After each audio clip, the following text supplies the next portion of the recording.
Factory में काम करने वालों की पहली शिफ्ट ख़त्म होने में कुछ वक्त बाकी था। 300 से ज़ायद वर्कर फैक्ट्री में काम करने में मसरूफ़ थे कि अचानक एक धमाका सुनाई दिया। फैक्ट्री जो कि 3 फ्लोर्स पर मुश्तमिल थी, उसके 3rd फ्लोर और ग्राउंड फ्लोर पर आग लग चुकी थी। फैक्ट्री के ज़्यादातर वर्कर्स 2nd फ्लोर पर मौजूद थे। ग्राउंड फ्लोर और 3rd फ्लोर पर आग इतनी तेज़ी से फैली कि किसी को संभलने का मौका ही नहीं मिला। आग की वजह से धुआं तेज़ी से 2nd फ्लोर में बढ़ता चला जा रहा था। वर्कर बहुत ज़्यादा घबरा चुके थे और अपनी जान बचाने के लिए इधर उधर भागने लगे। हंगामी हालात में इतनी बड़ी फैक्ट्री से बाहर निकलने के सिर्फ 2 रास्ते थे, एक छत के ऊपर से और एक ग्राउंड फ्लोर से। लेकिन बदकिस्मती से इन दोनों फ्लोर्स पर आग इतनी शदीद थी कि कोई वर्कर फैक्ट्री से बाहर नहीं निकल पा रहा था। जान बचाने के हाथों मजबूर होकर कई लोगों ने खिड़कियां तोड़ी और 2nd फ्लोर से सीधा ज़मीन पर फैक्ट्री से बाहर की तरफ छलांगें लगा दी। धुएं की वजह से अब ज़्यादातर लोग बेहोश होने लगे थे।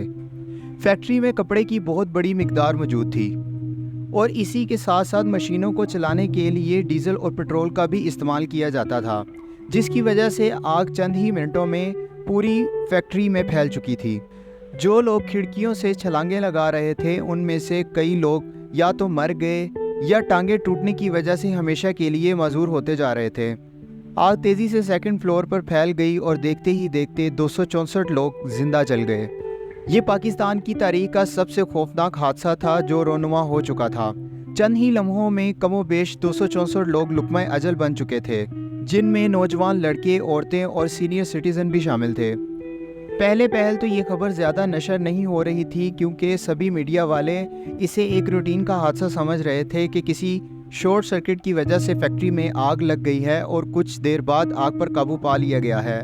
लेकिन वक्त के साथ साथ जब हलाकतों की तादाद में बेहद इजाफा होने लगा तो मीडिया ने भी भरपूर कवरेज शुरू की और एट दी एंड पता चला कि 264 लोग जिंदा जल चुके हैं, क्योंकि फैक्ट्री में हंगामी हालात से निपटने के लिए कोई ख़ास इंतजामात नहीं थे। इसीलिए चंद ही घंटों में पूरी फैक्ट्री बंदों समेत जलकर खाकस्तर हो गई। बल्तिया टाउन फैक्ट्री के ज़्यादातर लोग इसी इलाके में रहते थे और इसी फैक्ट्री में काम करते थे, तो रात होते होते उस पूरे इलाके में कमोबेश हर घर के सामने मातम होने लगा। पूरे इलाके में मौजूद ज़्यादातर घरों में उनके प्यारों की इस तरह जल कर मर जाने से उस इलाके में क़यामत बर्पा हो चुकी थी। हर घर में सोग का समा था और अगली सुबह होते होते ये सोग पूरे पाकिस्तान में फैल चुका था। बल्दिया टाउन के इस बदकिस्मत इलाके में कुछ घर ऐसे भी थे जहां से एक नहीं बल्कि 2-2 या कुछ घरों से 3-3 जनाजे भी उठे। पाकिस्तान की तारीख का सबसे बदतरीन सानहा हो चुका था। 2013 के स्टार्ट में सिंध हाई कोर्ट के साबिक जज जाहिद कुर्बान अलवी की सरबराही में एक जुडिशल कमीशन बना दिया गया, जिसने तमाम तहकीकात करके फैसला दिया कि आग शॉर्ट सर्किट की वजह से लगी। फैक्ट्री में हंगामी हालात से निपटने के लिए ज़्यादा इंतजामात नहीं थे, तो फैक्ट्री के मालिक को इसका कसूरवार ठहराया गया और मामले की फ़ाइल को बंद कर दिया गया।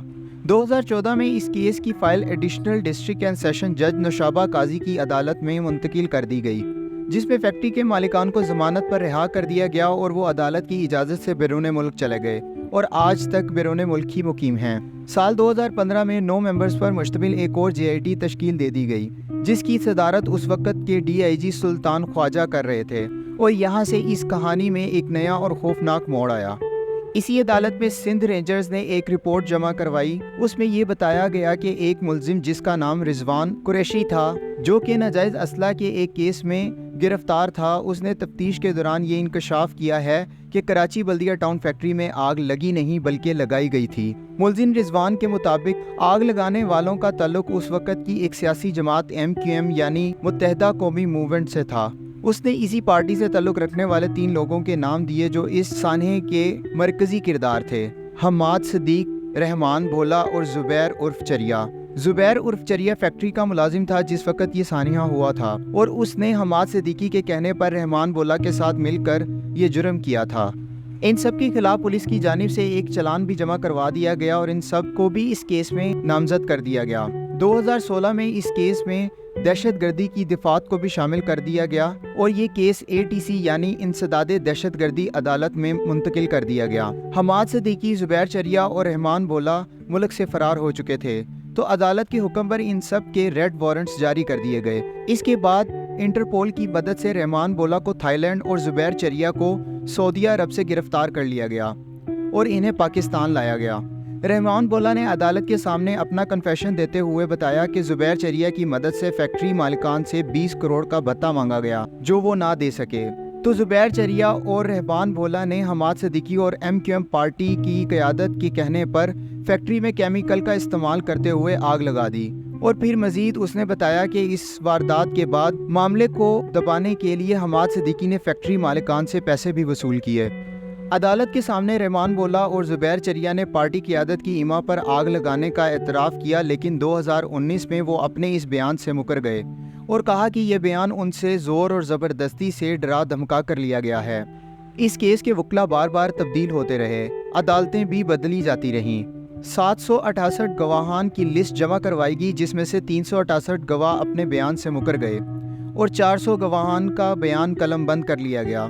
آخرکار اس دہشت گردی کے واقعے کے 8 سال بعد 22 ستمبر 2020 کو اس کیس کا فیصلہ سنا دیا گیا، جس کے مطابق زبیر چریا اور رحمان بولا کو تاجرات پاکستان کی دفعہ 302 کے تحت 264 لوگوں کے قتل کا مجرم ٹھہرایا گیا، اور ان دونوں کو 264 بار سزائے موت اور 2 لاکھ روپے جرمانہ فی کس کی سزا سنائی گئی۔ اس کیس میں فیکٹری کے 4 ملازم، جن میں 3 گارڈز اور ایک فیکٹری مینیجر کو بھی سہولت کاری کا مجرم ٹھہرایا گیا اور انہیں عمر قید کی سزا سنا دی گئی۔ بہرحال اس فیصلے کے بعد تمام مجرموں نے ہائی کورٹ میں اپنی اس سزا کے خلاف اپیل دائر کر رکھی ہے، اور یہ کیس آج بھی عدالتوں میں چل رہا ہے۔ انا للہ و انا الیہ راجعون۔ میرا نام ہے جنید اسلم، آپ دیکھ رہے ہیں اسٹوڈیو رائل کیفے۔ اپنا خیال رکھیں اور اپنے اس چینل کا بھی خدا حافظ۔